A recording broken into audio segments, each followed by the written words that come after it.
Hello everybody and welcome to the Drydock episode 205. This week the questions are taken from guide 250, that's the guide to the Mersey class frigates, and the Wednesday video, ships of the Imperial Japanese Army. So let's get on with questions. UNSC Forward Onto Dawn asks, given that the Mersey was designed and built to counter the Merrimack, which ship would have won in a fight between them? Well, given the structural issues with both classes of frigates, it would probably be the first storm that blows in that wins. And yes, I know before somebody points out, technically Merrimack in her form as CSS Virginia would obviously win the fight, because by that point she's an ironclad, but she's also CSS Virginia at that point. More seriously though, when you compare the two, they are incredibly similar. Mersey is very slightly larger. She's also very slightly faster, but not by a tremendous amount. It's like a knot and a bit. It's an edge. They both have 40 shell guns, right down to an exact figure. The broadside of the Mersey is just fractionally more than that of the Merrimack in terms of overall weight, as the majority of her battery is 10-inch shell guns with a balance of 8 inches.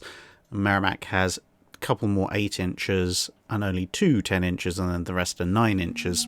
So overall there are a couple of slight advantages to the Mersey, but not enough to say, well, decisively this ship will win all the time. So I'd call it 55-45 in favour of Mersey, just about.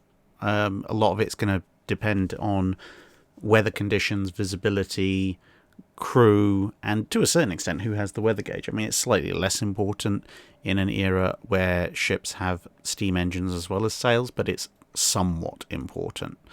So, it could go either way with a few material advantages to Mersey.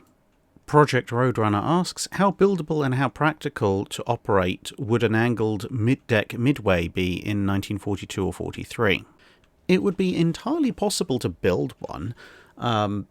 Much larger vessels had already been built in terms of displacement. Much larger warships had already been planned. And of course the Japanese, in case of Yamato, had actually built them as well.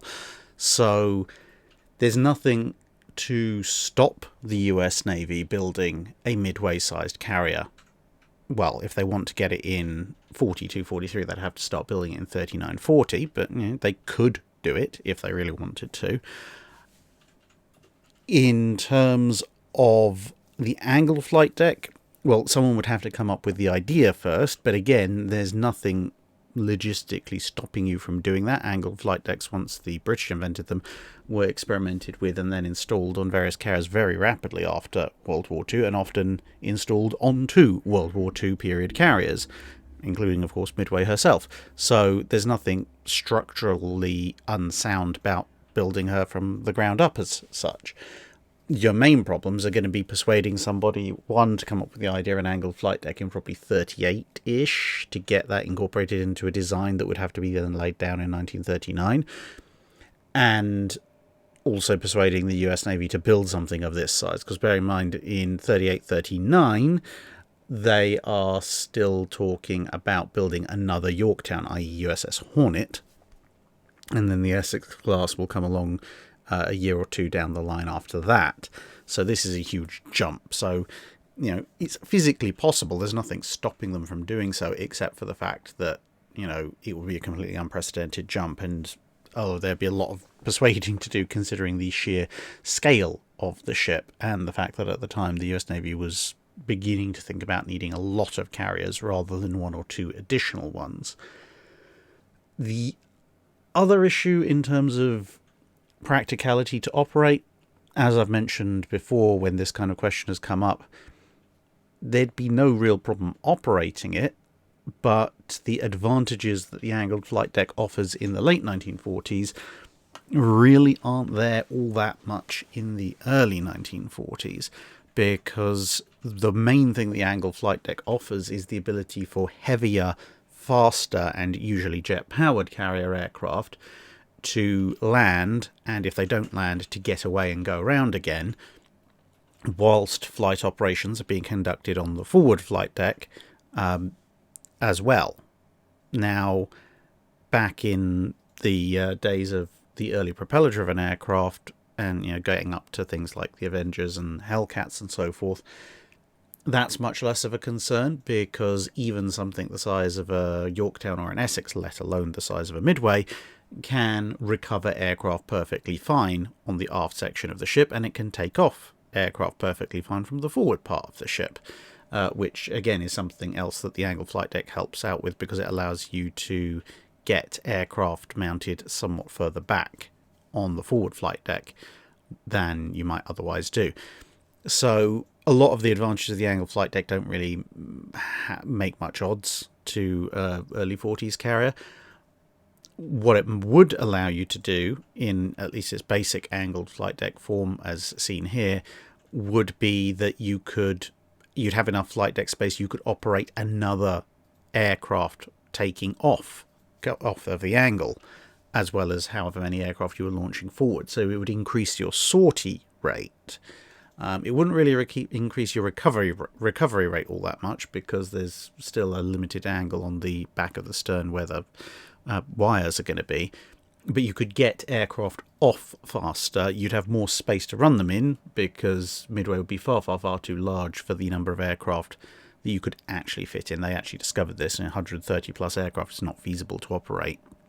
But you'd have plenty of space. You could either, you could take a 90 to 100 aircraft group with, 50 plus spares stored, or it might accelerate the development of two-seater or twin-engined strike aircraft, I should say, rather than two-seater, because the Avenger is technically a three-seater, but a larger twin-engine strike aircraft might be able to, if it's designed in the early 1940s, fit on an angled flight deck Midway. And okay, you'd have fewer spares, but you'd still be able to take 100 aircraft or so if you had a mixture of fighters and dive bombers and these theoretical twin-seat strike or twin-engine strike aircraft as well.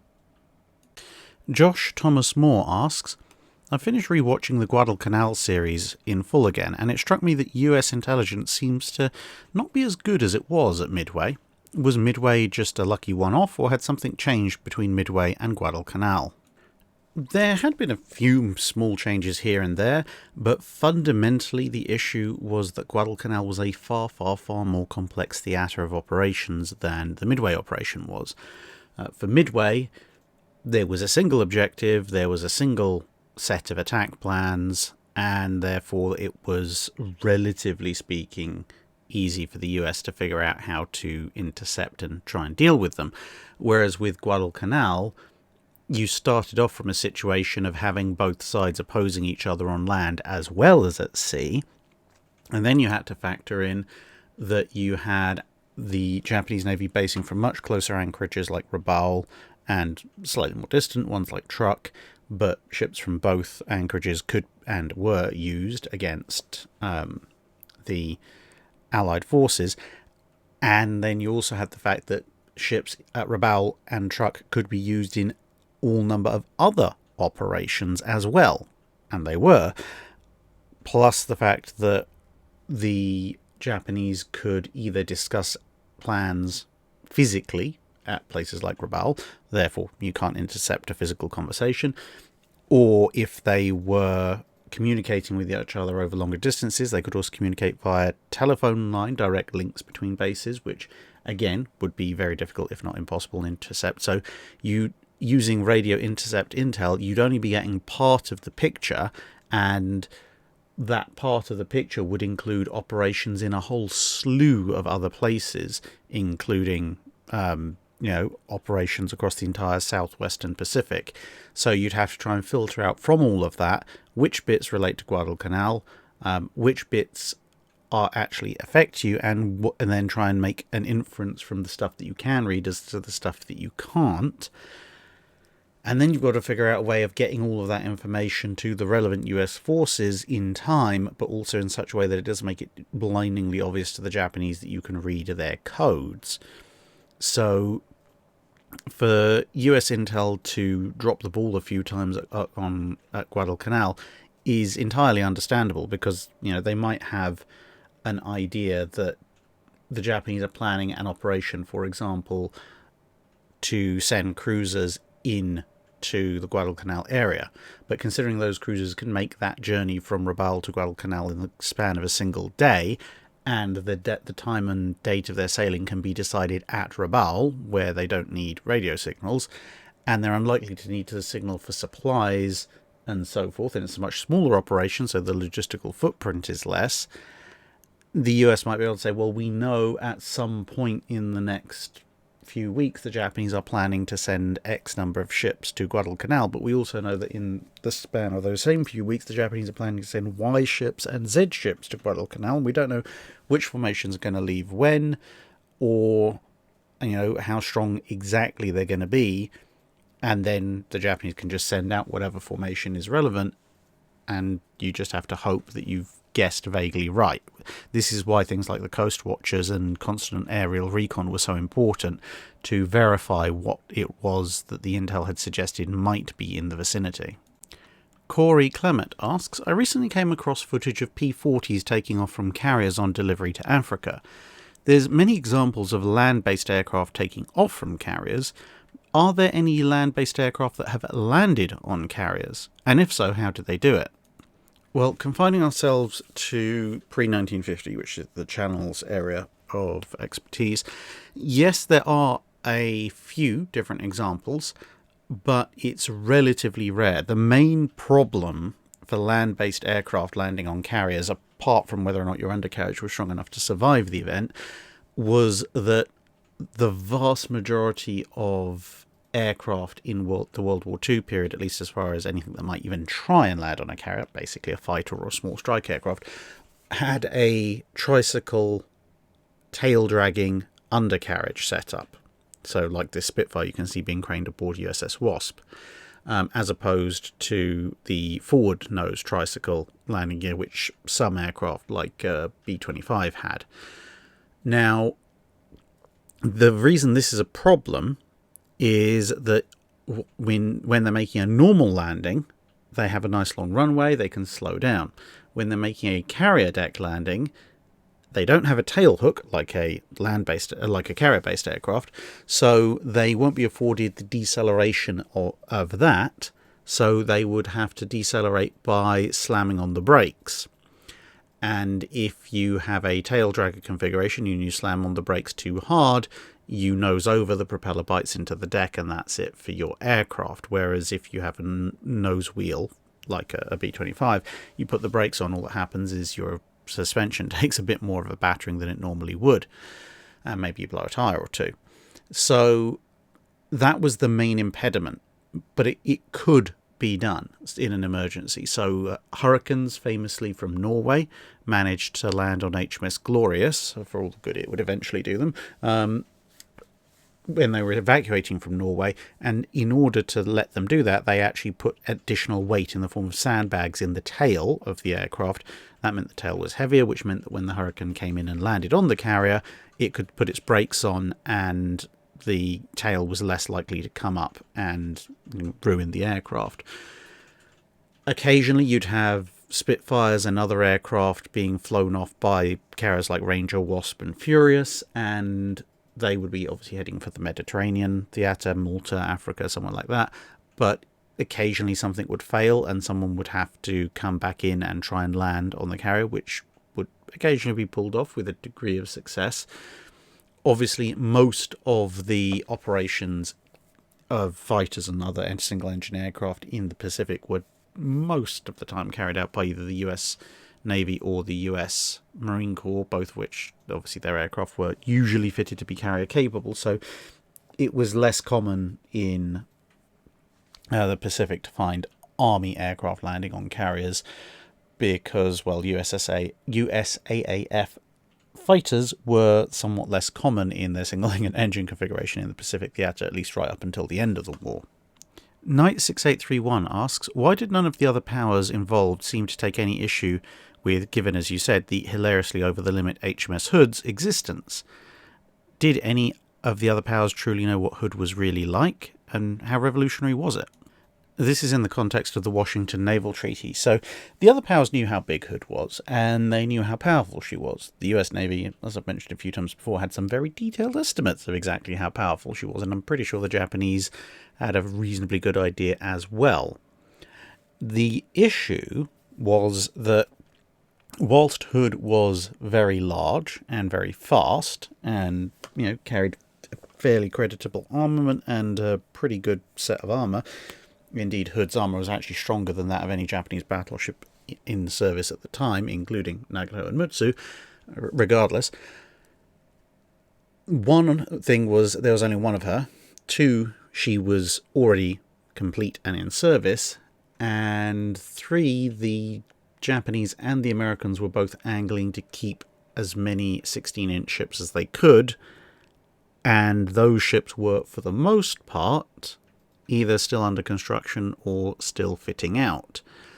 Now, given that obviously the Japanese would fight tooth and nail not to have to scrap Mutsu, which was not quite ready for service, and the US was trying to preserve as many of the Colorados as they could. They ended up preserving 3 out of 4. They realised right from the start that the UK, which didn't have any 16-inch ships and of course would successfully petition to be able to build 2 of their own, was extremely unlikely to turn around and say, yes, of course you can continue building or fitting out your 16-inch armed ships, if they turned around and told Britain to scrap a 15-inch armed ship that was a little bit older but was already complete and in service, and which by the British admission, given the fact they'd scrapped the other 3 admirals, could now be significantly improved upon.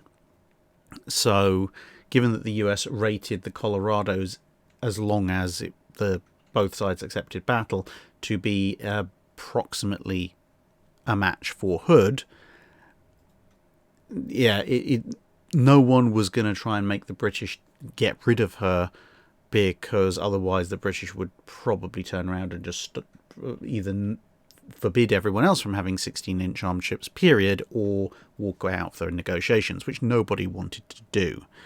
So in the end, you get the US with the 3 Colorados, and you get the British with Hood and the 2 Nelsons, which, as far as the US is concerned, is approximate parity. And then the Japanese get to keep Mutsu, which gives them 2 to the British and Americans' equivalent 3s, which matches the 553 layout.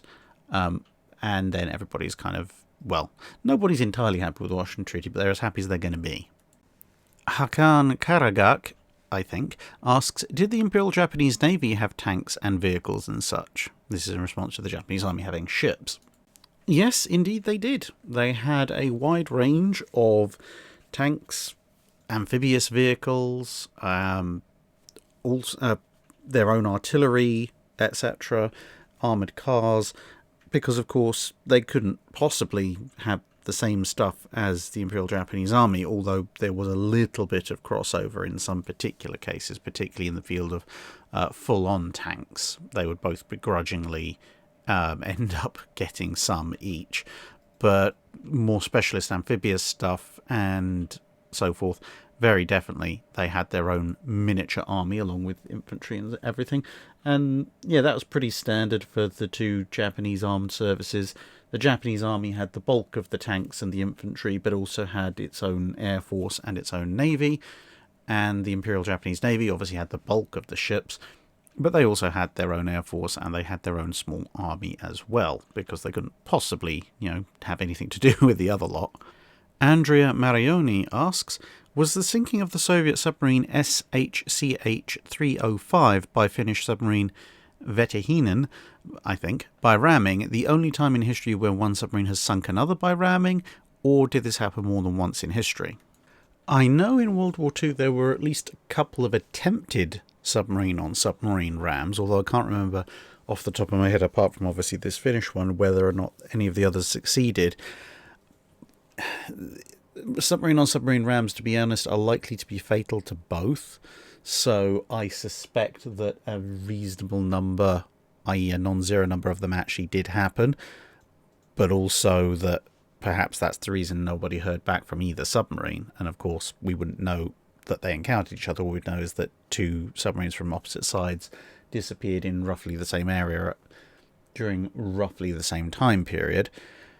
Of course, post-World War II, in the Cold War period, depending on who you ask, there have been a number of non-fatal and possibly one or two actually fatal encounters between various submarines, but at that point the submarines are a little bit bigger and they tend to survive the incident.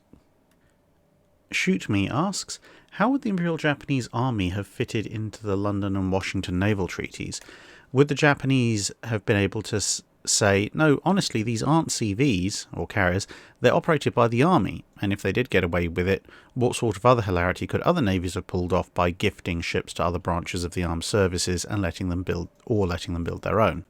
So, first of all, they wouldn't have gotten away with it at all, because the treaties specify the contracting parties or the contracting powers, depending on which treaty you're reading, i.e. they apply to nations as a whole, not to specific armed services. So the Japanese army building its own carriers would have just come under the same category as anybody else who was building their own carriers, i.e. it would have counted towards the total Japanese displacement tonnage. And doubly so, since something like Akitsumaru here actually fulfills the conditions of being an aircraft carrier even by the Washington Treaty standards, which remember had that anything above 10,000 tons fitted for flight operations, etc., is a carrier, because unlike Rujo, which tried to get in under 10,000 tons, Akitsumaru was already well over 11,000. So she definitely would have counted even in the Washington era.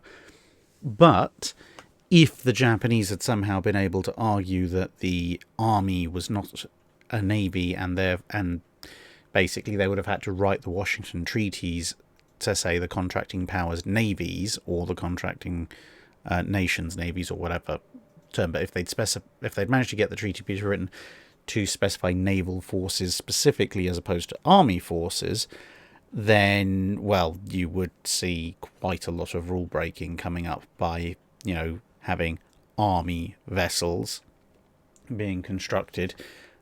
There'd probably be some kind of additional clause inserted into the treaties that would limit what army vessels could have, so you couldn't have an army battleship or whatever. But I can quite easily see monitors being turned over to the army, because they're used in shore bombardment operations almost exclusively. That's clearly an army supporting operation. Small aircraft carriers to provide shore-based cover and so forth. Pretty much, escort carrier-sized vessels or something like a Kitsumaru obviously all falls into that category. I can see actually all three nations trying to foist off some of their early aircraft carriers, so Hosho, Hermes, Langley, maybe even Eagle, being foisted off on either the Air Force, if it exists, or the Army otherwise, to try and free up fleet carrier tonnage for the Navy. And I can also possibly see some destroyers and maybe even small cruisers being built for the Army under vaguely plausible justifiable clauses in the Washington and London Naval Treaties, on the grounds that they're designed to escort and support landing forces, which might also be turned over to the Army. And they'd probably have to have some kind of restrictions on them in terms of speed or something. But yeah, I can see a good chunk of that kind of thing being offloaded to the Army. And then magically, either having the space or having some limiters removed and suddenly turning out to be much, much faster when it comes to being called into service in time of war. Hashimoto Kingoro asks, are there any facts about a certain class or ship which we'll never know because all records were destroyed?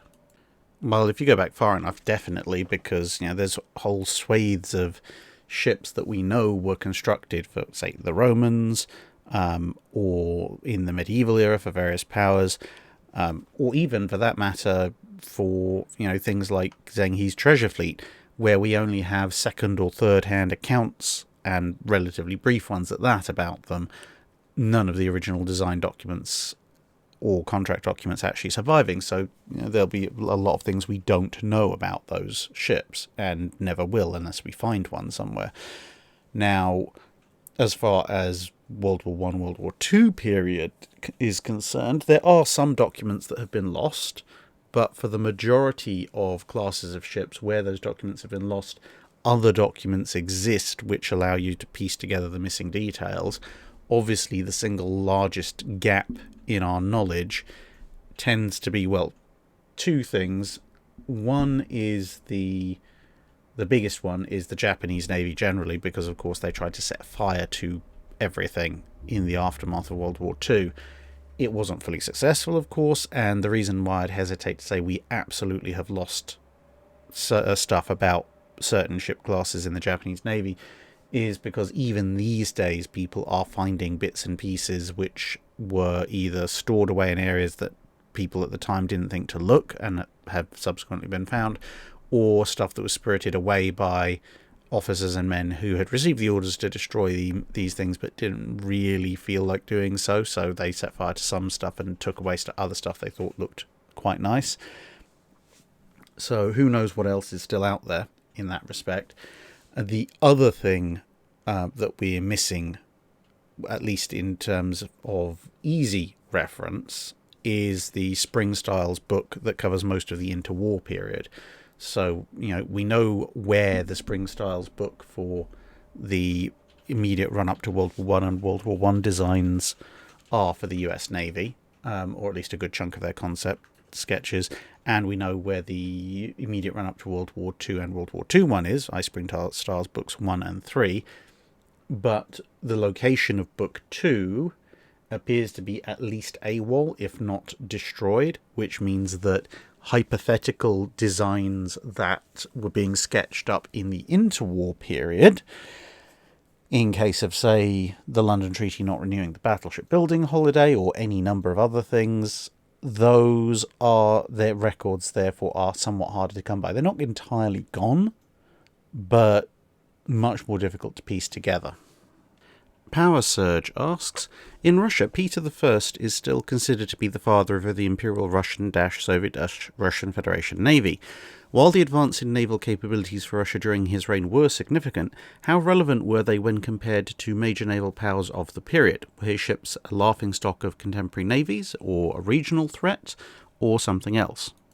The Russian Navy, by the time Peter the Great had finished with it, certainly wasn't a laughingstock, but at the same time, they were very much a regional power. They obviously at this point had two major fleets. They had one that was built up in the Black Sea, more specifically the Sea of Azov, which was mainly used to go and fight with the Ottoman Turks. And of course, he also built up a fleet in the Baltic, which he mostly used for fighting the Swedes. But because of the relatively constrained natures of both of those theatres, most of the ships that were built, and to be fair, there were a fair number of them, but most of them were, relatively speaking, small for ships of the line. So you had your standard frigates, 20, 30-ish guns, a bit up to 40. But then the majority of the Russian line ships were 50 to 60 gunners. There were a few slightly larger ones, 70 gunners, a few 80 gunners, etc. But the bulk of the line of battle vessels in especially the Baltic fleet, and to a great degree in the Azov fleet as well, were these 50 to 60 gunners, i.e. fourth rates by the standards of the time. And whilst a fourth rate was still a viable ship of the line in the time of Peter the Great, everybody else, well, the major naval powers, so France, Spain, Great Britain, obviously, they were building similar ships, 64 gunners and so forth, but they were also building 70-gun ships. The French were soon to come up with the 74, and they had a reasonable number of 80, 90 gunners and a few first rates of 100 plus guns as well. So the Russian fleet, if you put it in context of the other major navies, would be considered to be a fleet that was led by a few third rates, maybe one or two second rates, but mostly their main punch was third rates, with the bulk of their fleet being fourths. Whereas for everybody else, the bulk of the fleet was third rates with a fair number of fourth rates, but also a very significant leavening of second and first rates.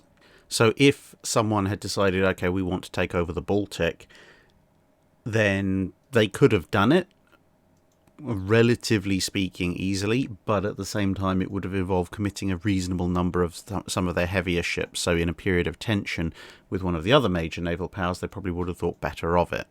Ryan Frederick asks, the magazine detonations and subsequent sinkings of USS Arizona and HMS Barham were both famously caught on tape. Are there any other magazine detonations caught on film, even of smaller ships? USS Shaw's explosion at Pearl Harbor was caught on film footage. At least one ammunition ship cooking off in the Pacific Theatre was also caught on film, as far as I'm aware. As when it comes to other stuff on film, I'm not entirely sure. I mean, if you believe some of the claims about footage from Prince Eugen, you technically can either see the detonation of Hood or the immediate aftermath of the detonation of Hood, although it's such a tiny part of a fairly grainy film, I'm not necessarily sure that even if it did capture the moment that you'd actually learn much of anything from it.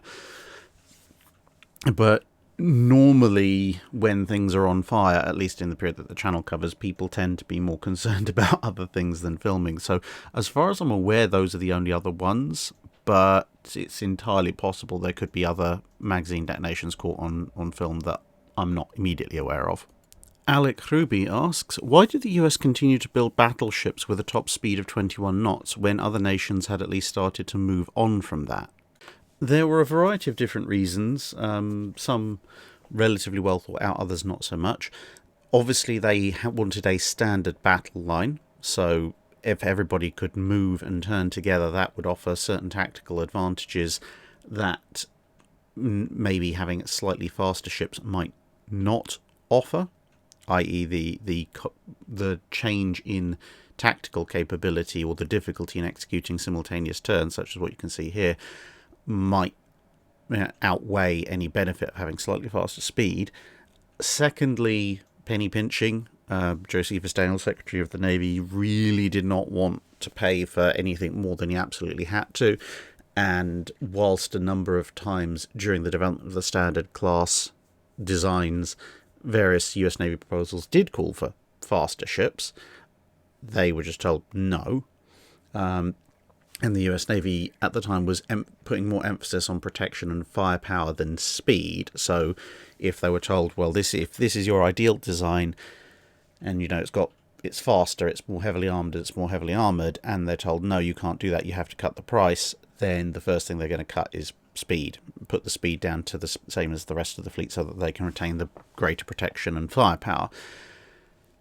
Plus, you also have the fact that, well, as kind of demonstrated with the High Seas Fleet at Jutland, even if some of your potential opponents' more modern ships have gotten a higher speed, like the Queen Elizabeths or the Revengers or the Nagatos, etc., if a good core element of their battle line is still restricted to 21 knots, then either those ships' higher speeds won't matter because they have to stay in the battle line, at which point the fact that you're both 21 knots doesn't make much odds, or if they try and exploit their speed, they'll end up split up, and then you'll engage the fast portion of their battle line and you'll have numerical superiority, and hopefully you're able to damage or destroy that before the rest show up, which is almost what happened at Jutland with the German pre-dreadnoughts and the Helgolands and Nassaus falling well behind the Kaiser's, Königs and First Scouting Group.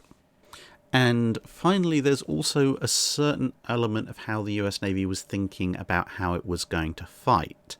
So if you think about the Royal Navy, they have, at the time that we're talking about World War One, when they're designing all of these ships and the run-up to World War One, the Royal Navy has to think about the German fleet being relatively close.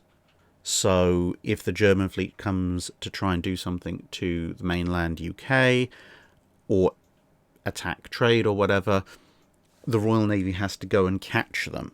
So having a speed advantage is more important for them. For the Germans, obviously for their battle line it's the battle line. They've got an objective to meet. For the Japanese, they're a smaller navy, and again, if somebody's coming after them, they may be coming for Japanese-held islands, they may be coming for Japanese trade, so again, the Japanese fleet has to catch them, so that's part of the reason why the Japanese fleet is a bit faster, and with being a small fleet also gives them an option to disengage. Whereas for the US, they don't have any immediate threats to their coastline in terms of large battle fleets, so they don't need to worry about scrambling quickly to intercept someone coming after one of the coastal states.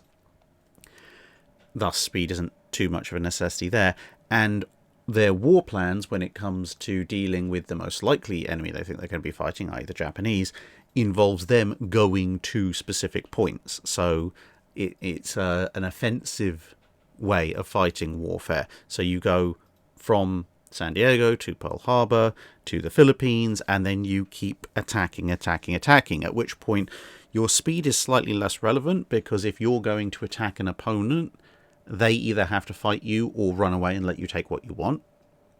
Either option is fine. So, you can just keep on rolling, at which point your 21 knot top speed is absolutely fine, because if the Japanese run away with their superior speed, well, it doesn't really matter. You're gonna track them down eventually. Now, obviously, there are tactical considerations of what fast enemy vessels might be able to do in battle once battle is joined, but the US were thinking on a slightly more strategic level, as well as a financially cost-efficient level, when they were making these decisions. Nick Rowland asks, broadly speaking, it seems the Allies adhered to the naval treaty system right up to hostilities actually being declared. Was that actually the case, or was there any formal "we're abandoning this now" from the US, UK and or France? So, in some respects, the treaty system was already coming adrift by the time of the First London Naval Treaty. One of the questions you sometimes see pop up on the channel is how the heck the French were getting away with building 2.5 to 3,000 ton destroyers at a period when destroyers by the First London Naval Treaty were ostensibly limited to 1,850 tons, the simple answer being that only Japan, the US and the UK signed up to Part 3, which was the thing that limited the displacement of the destroyers. The French and the Italians signed up to the battleship and other large ship limitations in the first couple of sections, but not the destroyer ones. So already France and Italy kind of had come adrift from the main three powers by 1930. Then 1936, obviously Japan didn't ratify the treaty, so there was a two-stage escalation process. So you had, first, Japan failing to ratify meant that the gun caliber reverted back to 16-inch, which is why the British were then ordered the Lion class, because they'd already ordered the King George V's 14-inch guns a little bit ahead of time compared to the US with the North Carolinas. That's why the North Carolinas were able to be converted to 16-inch. But then you also had negotiations about how high the battleship displacement limit could go, because if you look through the text of the Second London Naval Treaty, it doesn't actually specifically say and displacement of battleships will go up by 10,000 tons. It just says that everybody can choose to abrogate other portions of the treaty if somebody refuses to ratify. So at that point, Britain, France and the US actually sat down, and there was a complex series of negotiations which eventually led to the 45,000 ton escalation being agreed.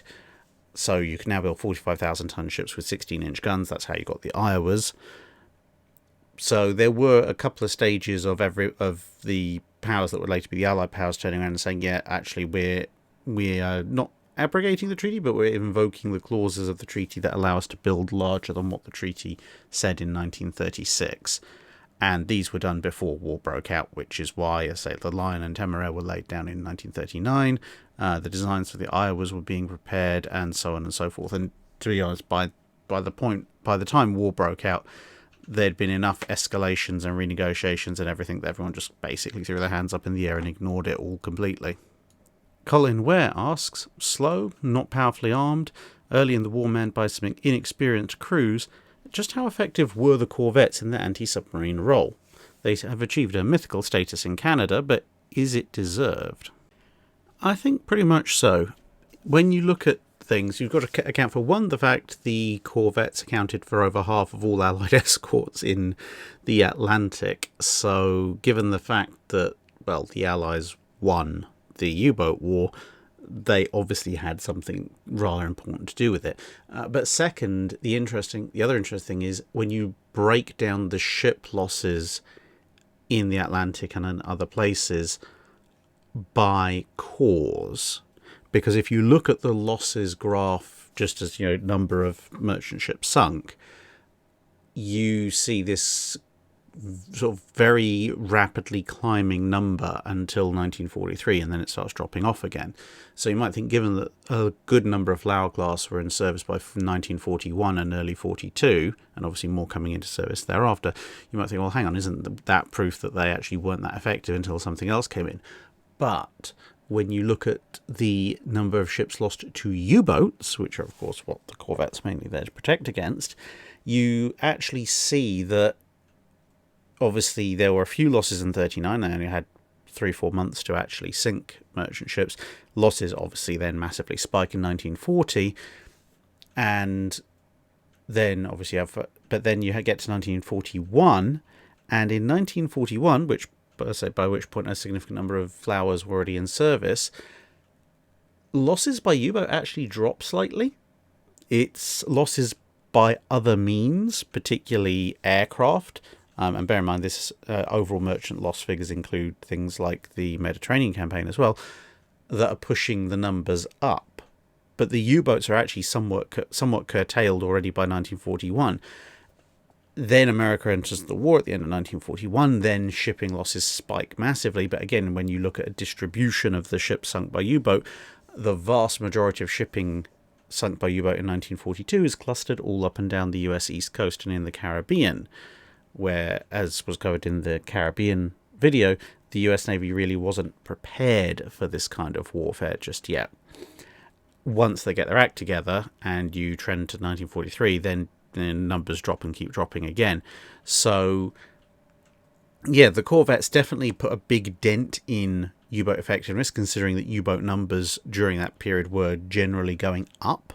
So more U-boats were failing to accomplish as much in 1941 as fewer U-boats had been able to accomplish in 1940, and that's largely down to the presence of the Corvettes. And, of course, the other somewhat intangible thing, which would probably take someone a PhD or more study to work out, would be exactly how many ships were saved by the Corvettes, because it's not just about, ships sunk and how many there are relative to various years. It's also by number of ships not sunk. So how many attacks did the Corvettes disrupt that may have gone on to sink one or more merchant ships? Because there were an awful lot of U-boats that were driven off from attacking convoys, or were delayed from attacking convoys, or only got one attack in before having to leave, thanks to the Corvettes. And, all of those ships that they could have hit, but didn't as a result, well, yeah, as I say, that's a huge field of study to try and work out, roughly speaking, how many more ships would have been lost without them. Magic Sparkly Ship Girl asks, what are the best books for information on the battlecruiser HMS Tiger? So there's a few books that can be recommended. There's British and German battlecruisers by, I believe it's Michel Cosentino and Ruggiero Stanglini.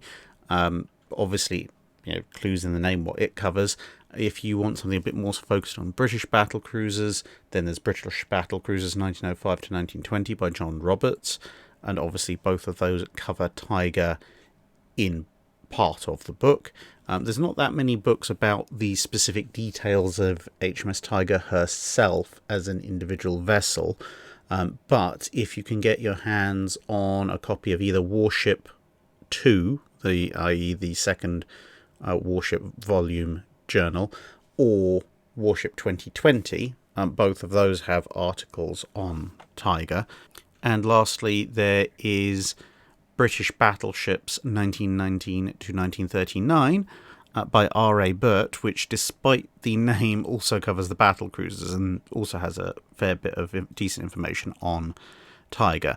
Beyond that, you've also got Norman Friedman's book on British battleships, which again also covers the battlecruisers, and D.K. Brown's Grand Fleet, which has some information on Tiger, although not as much as some of the others just mentioned. Cat2V asks, was the limitation on new construction a mistake in the Washington Naval Treaty? Broadly, the treaty seemed to do its job of preventing an arms race, but it left all of the powers stuck inefficiently modifying old designs whilst also crippling key supporting industries. Did any of the signatories seriously press for allowing for replacement designs sooner, or was it a case of overconfident politicians not realising they couldn't simply resume building 4 to 6 ships a year in case of an emergency? Part of it was that nobody going into the 1920s wanted to spend such colossal amounts on ships or naval industry anymore. Japan, whilst they were willing to go right down to the marrow in order to try and keep up with Britain and the US, they were also somewhat conscious of just how much of their GDP they were projecting to spend on the Navy in the 1920s. The US had had a change of government, and the new government was considerably more isolationist than the outgoing one, which is the one that had kicked off the post-war naval race. And the British were, as I've covered before, physically capable of paying for a new bunch of ships, but the government also had various different other spending priorities. So just not building ships seemed to be very attractive to the politicians. Now, I think a lot of the side effects on industry, in terms of, as you kind of intimated, the fact that the capacity to produce geared turbine sets at the size and scope that you'd need for capital ship production, the ability to produce large amounts of armour at the thicknesses for battleship scale protection, and the ability to produce guns in the numbers and the calibers for battleship scale production. All of these things, it would have been pointed out to people that nothing happening through at least the first 10-year holiday would cripple those industries, and with the knock-on effects on the ability to rebuild. But I get the sense that a lot of politicians bought into the standard politician way of doublethink, where they are both looking around at various opponents. So the Japanese were looking at the Americans and secondarily the British. The Americans were looking at the Japanese and secondarily the British, and the British were kind of doing a Mexican standoff, staring at everybody and secretly hoping that they'd all go away. But overall, you had everybody looking around for potential opponents, whilst simultaneously, obviously, the politicians were hoping that there wouldn't be a war. They basically convinced themselves that there wasn't going to be a war of any description, and therefore it didn't matter if these industries withered on the vine, because, well, they wouldn't be needed again, while simultaneously assuring themselves that the industries would be there just in case, because why wouldn't they be? Yeah, well, joined up thinking has never really been a hallmark of politicians. The Admiralty certainly was, in the UK, was certainly making a lot of noise about it, but what it makes military sense and what gets done politically are two incredibly different things. The problem from a treaty standpoint of letting enough modifications take place in order for the armour and gun industries, etc., to stay in service would have been, one, naval budgets would have been higher, but also, two, it would have been much, much more difficult to balance things, because bear in mind the fleets of the Washington Treaty were to a certain extent viewed as balanced. So when you took into consideration the 16-inch gun battleship, i.e. Nagato, Mutsu, Nelson, Rodney, the 3 Colorados, because the US had kind of assigned Hood a spot as a sort of Colorado equivalent as well, it meant that you had 332 in terms of 16-inch equivalent battleships, which thus satisfied everybody that, the greater balance had been maintained, because that's also the 15-15-10 or 5-5-3 ratio. Now, when you actually look and see what is the facts on the ground, that's a slightly different matter, but it would be very difficult if you'd left a clause in that said, everybody can upgun their ships to 16-inch guns and you can up-armour your ships, etc., pretty much at will, as opposed to the treaty clause of 3,000 tons for mostly anti-aircraft and anti-torpedo upgrades. It would have meant things could have become horribly unbalanced very, very quickly. I mean, for a start, the New Mexicos and the Tennessees would have been, comparatively speaking, trivially easy to convert to twin 16s, at which point that adds another 5 16-inch armed ships of effectively, not entirely, but effectively almost the same level of fighting power as the Colorados.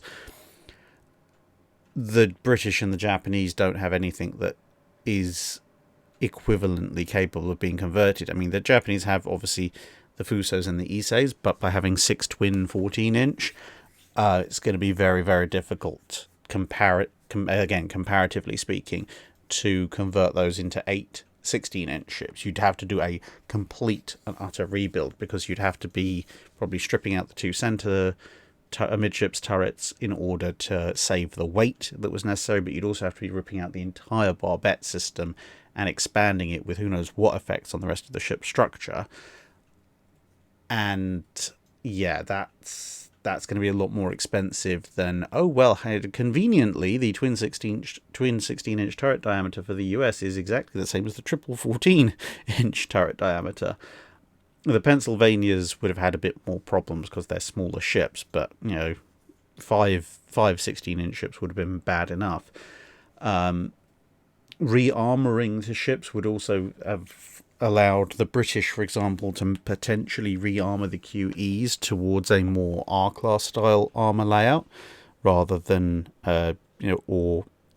even a full all-or-nothing armour layout, as opposed to the distributed armour layout that they had. And Britain is, in theory, slightly better placed for a 16-inch upgrade, because, of course, they have 15-inch ships, not 14-inch ships. And it might just about be feasible to replace those 15-inch guns with 16-inch. But you can immediately then tell why nobody else would want them to do that, because Britain was left with 5 QEs and 5 Rs, and to be honest, if you can do that replacement, you can also do it to Renown, Repulse and Hood, which, Britain having a full 16-inch armed fleet by 1930, once Tiger and the other 13.5-inch ships are out of service, and also with the ability to re-armour them all to all or nothing, no one's going to stand for that. Not unless, Japan will probably demand to scrap the ability to scrap everything that's not Nagato and Mutsu and basically rebuild their entire fleet. The Americans would be looking at the Pennsylvanias, Nevadas, and New Yorks and Arkansas and going, yeah, we want some replacements as well, at which point you haven't saved all that much money and everybody's getting very twitchy. So you can see why they didn't do it, but with hindsight, given the run-up to World War II, it was still not a brilliant thing to occur. I mean, in theory, you could have had government subsidies to various companies agreed in the treaty to keep the manufacturing capability open. I guess just manufacturing replacement guns and replacing armour for various non-particularly descriptive reasons, but it would have been very difficult to get that through treaty-wise, because it would have, again, involved a lot of expense, and it would also involve the politicians actually, caring for more than 5 seconds about defence infrastructure. Mason asks, could it be said that while Hannibal was a good general, he was a bad admiral, based on his later performance with the Seleucids against Rome? I think while it's fair to say he wasn't as good an admiral as he was a general, he certainly wasn't an awful admiral. His one engagement against a fully Roman allied fleet, the Rhodian fleet, yeah, he didn't win, but he also didn't lose decisively. He lost on a grand strategic level because that loss meant that he wasn't able to unite with other ships and stop the main Roman invasion force. But then when he went on to serve under a different king and fight against another Roman allied navy, he actually won quite a series of victories, to the point that Rome actually had to step in and threaten the people who were sheltering him into giving him up, because at that point it would have been a war between an anti-Roman client state and a Roman client state.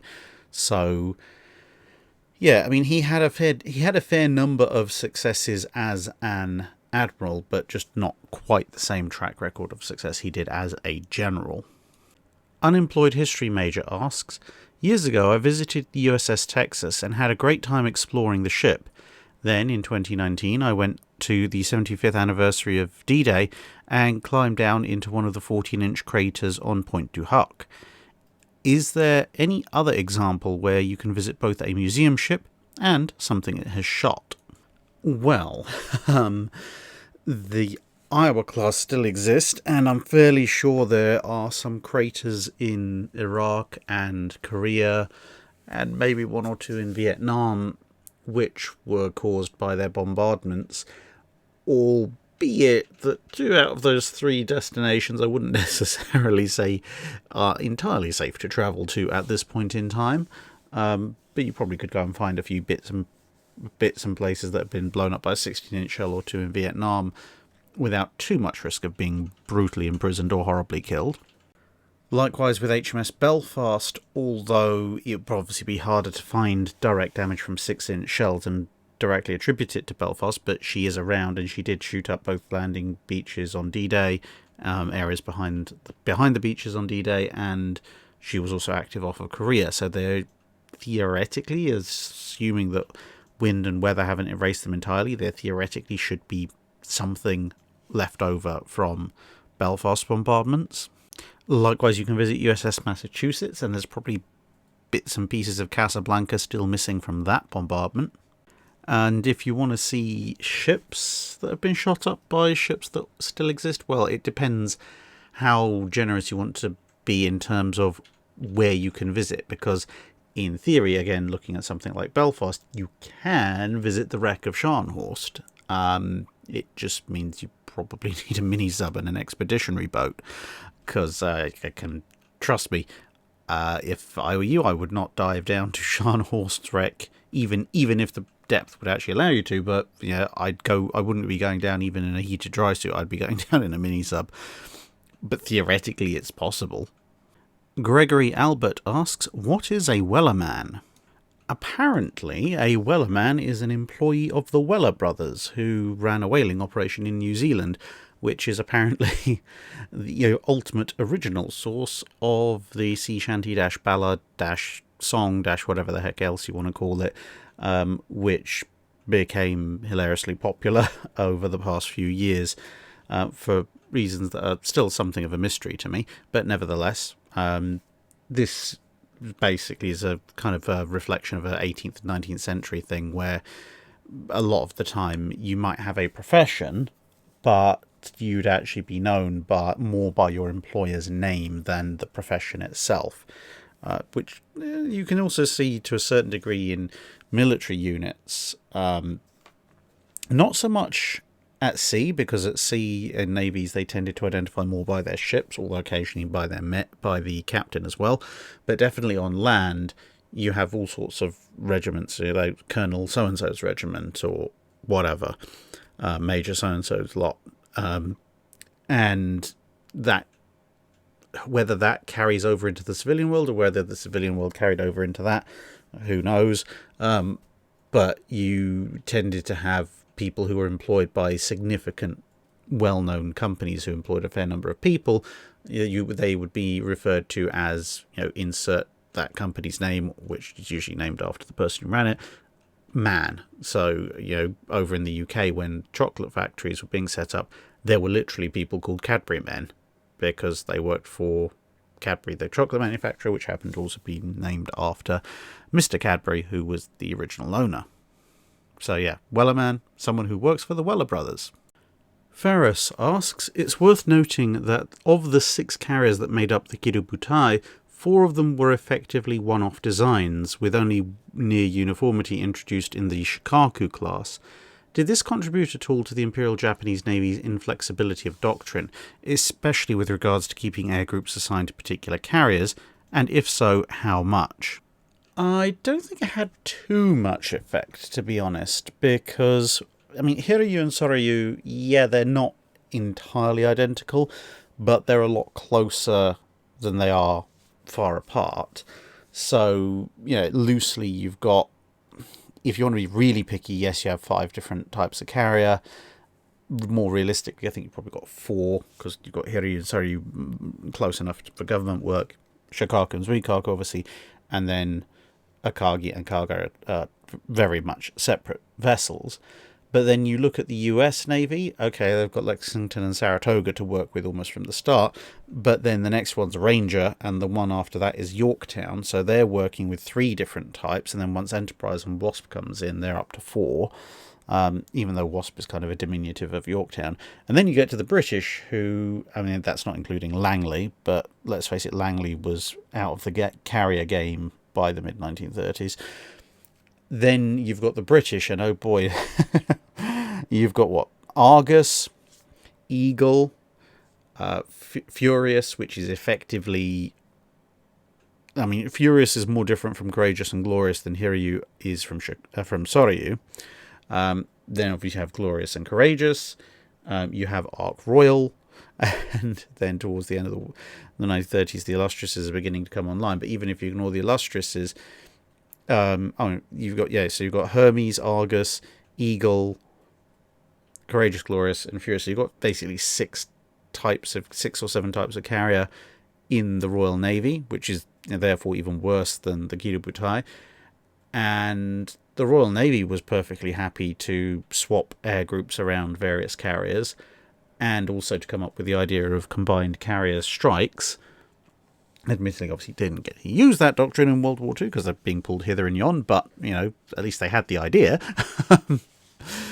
So, yeah, I don't think having slightly different flight decks and hangar arrangements would have been a massive contributor to the Kirubutai's somewhat rigid doctrine when it came to things like assigning air groups to particular carriers. I think that's just a Japanese... and specifically an Imperial Japanese Navy cultural thing. They were getting slightly better at it towards the end of the war, but yeah, the fact that they could go from 1930s and war against China to full Kirubutai, war against the Americans and the British, to being on the losing end of things and not overly modify their aircraft carrier air group doctrine that much, compared to the massive overhauls and changes you saw in British and American carrier groups. Yeah, I think that's a more Japanese Navy problem than it is one that's influenced by the makeup of the carrier fleet. So that brings us to an end for the Drydock for this week. Thank you very much for listening. No particular channel admin to be covered, but one rather sad personal announcement, which is that during the week prior to the release of this particular episode of the Drydock, unfortunately I lost my grandfather. So I now have no surviving grandparents, but thanks to being half Bolivian, whilst I did know my Bolivian grandparents and had met them, I effectively, for most of my childhood, grew up with one set of grandparents, and that is the grandfather who is now unfortunately no longer with us. He made it to 92, so that's a pretty darn good run, and I actually learned more about his life through working on the channel by, ironically enough, running into a gentleman online who had a photo album of his father, who'd been in the Fleet Air Arm in the 1930s and 1940s, and after he shared kindly his album, which you can actually see on the Drachinifel website, he shared that with me, and one of the sets of pictures was a bunch of crashed aircraft. And as it turned out, his father had been in the aircraft that had crashed, and where that aircraft had crashed had been a couple of hundred yards away from where my grandfather was when he was 7 in the 1930s. So a small world. But yes, obviously it's not been the most pleasant week, and now there's all sorts of things to sort out in terms of well, you can probably imagine inheritances, funerals, who knows what else. So yeah, I am obviously going to do my level best to keep up with the channel output, but if I do need to pause for a moment at some point, hopefully you can understand that. Hopefully it won't be too much of a break, but also I will do the Patreon live stream, because I do have a bunch of alternate history questions to do. I might do it more towards the end of the month, because with the greatest will in the world, whilst obviously I will keep to, well, at first the Patreon questions and then everything else, now that I've said what's happened, I suspect there will be questions and so forth in the chat, and I can only put up with that for so long before it would start to affect me. So I'd rather just put that live stream off for a couple of weeks until I'm more collected enough to deal with that. Anyway, sorry to dampen your day if you were having a good day up until now, but you probably should know if you detect a slight change in my mood over the next few weeks, that'll be why. Nonetheless, thank you very much for listening, as I said, and see you again in another video.